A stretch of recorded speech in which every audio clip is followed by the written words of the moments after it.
सबसे पहले राहुल गांधी और पूरे इंडिया अलायंस को रिजाइन मानना चाहिए। आपने कहा राहुल गांधी को रिजाइन देना चाहिए, ऐसे तो मोदी जी को भी देना चाहिए। हिंदुत्व की बात करते हैं, बांग्लादेश के बॉर्डर पे सैकड़ों की संख्या में, हजारों की संख्या में हिंदू वहां पे खड़े, उनको अंदर अजीत डोवाल उनके सबसे बड़े लीडर हैं। आपको लगता है वो मीडिया के सामने आके दिखाएंगे कि हम ये कर रहे हैं बांग्लादेश के लिए? आपको नहीं लगता कि मोदी सरकार इस समय बांग्लादेश में जो हिंदुओं के ऊपर जो अत्याचार हो रहे हैं उनके ऊपर कुछ कर नहीं रहोगे?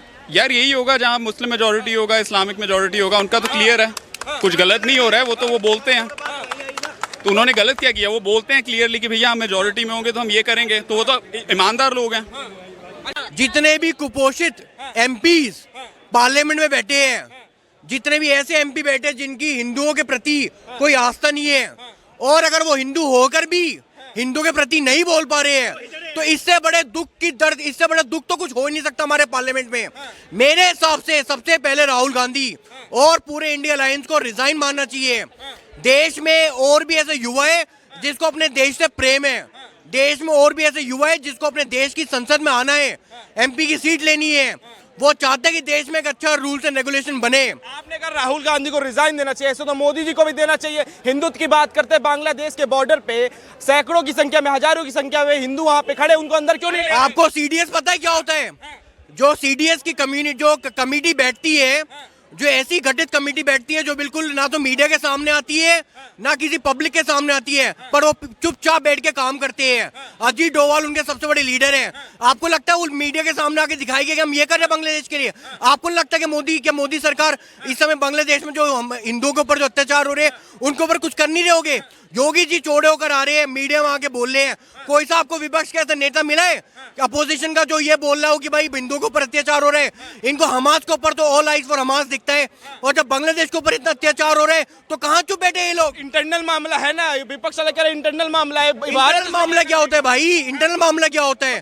तुम इतना, जब तुम पार्लियामेंट में आके पैलेस्टीन की जय बोल सकते हो, जब तुम पार्लियामेंट में आके भारत माता की जय तुमने आज तक नहीं बोला, और तुम बात करते हो तुम हिंदुस्तानी हो, तुम बात करते हो तुम सेक्युलरिज्म हो, तो वो इंटरनल मामला पैलेस्टीन का कहां से हमारे देश में आ गया?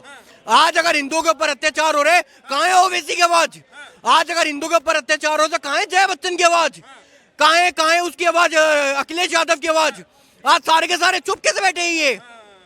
अखिलेश यादव तो पीडीए की बात करते हैं। ये सिर्फ दोगले इंसान है, ये दोगली राजनीति करना जानते हैं। वोटों की राजनीति के चक्कर में इनका मुंह से एक शब्द नहीं निकल रहा, क्योंकि इन्हें पता अगर अपने मुंह से एक शब्द निकालेंगे तो जो अलग कम्युनिटी के जो लोग हैं वो कल को उनको वोट देना ही बंद कर देंगे। बांग्लादेश में जो हो रहा है वो स्टूडेंट प्रोटेस्ट हो रहा है। वो स्टूडेंट प्रोटेस्ट लगते हैं आपको?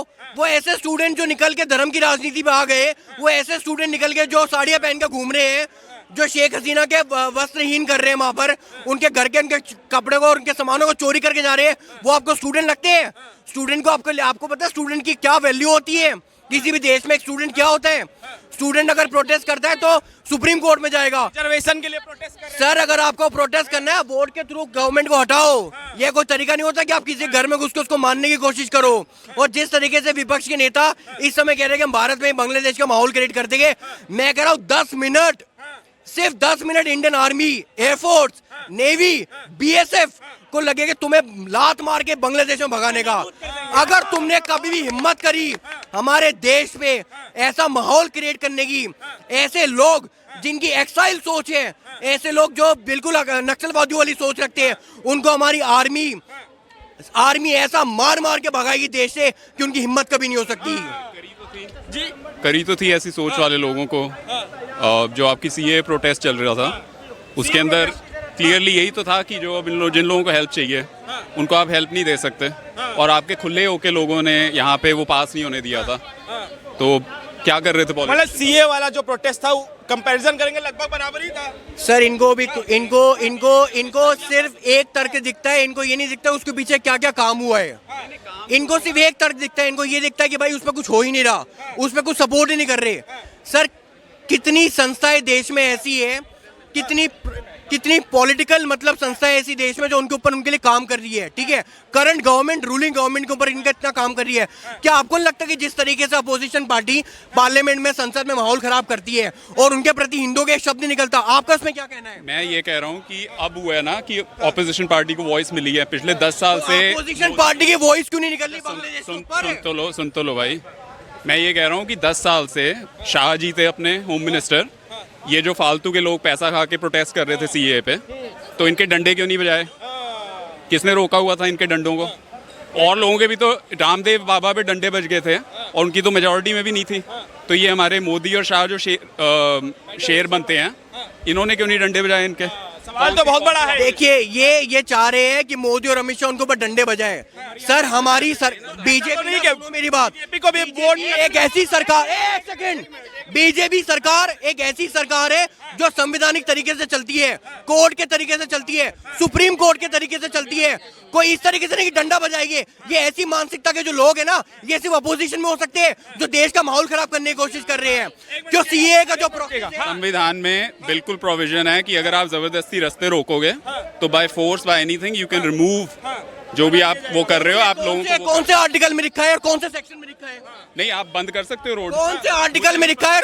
इन्हें पता है नहीं संविधान के बारे में। इन्हें संविधान की बातें रखनी है कि संविधान में कैसा प्रोविजन है। आप रोड बंद करके देखो ये पुलिस क्या करेगी आपके साथ। आपको प्रोटेस्ट करने का मतलब पता है? प्रोटेस्ट का क्या तरीका होता है? There are two types of protest, peaceful protest और वायलेंस प्रोटेस्ट। वायलेंस प्रोटेस्ट में अगर आप सरकार की संपत्ति को हानि करोगे तो पुलिस क्यों नहीं सामने आएगी? आप पीसफुल प्रोटेस्ट करो, आप परमिशन लो, आपको कौन सरकार रोक रही है? ये आपका संवैधानिक हक है। ये हक नहीं है कि जैसे सीए की पीसफुल थी, लोग बोलते हैं। पीसफुल थी प्रोटेस्ट। एक चीज मेरे को बताइए, बांग्लादेश में जो हिंदुओं के साथ हो रहा है उस पर आपकी क्या राय है? यार यही होगा जहाँ मुस्लिम मेजोरिटी होगा, इस्लामिक मेजोरिटी होगा, उनका तो क्लियर है कुछ गलत नहीं हो रहा है। वो तो वो बोलते हैं, तो उन्होंने गलत क्या किया? वो बोलते हैं क्लियरली कि भैया हम मेजोरिटी में होंगे तो हम ये करेंगे। तो वो तो ईमानदार लोग हैं।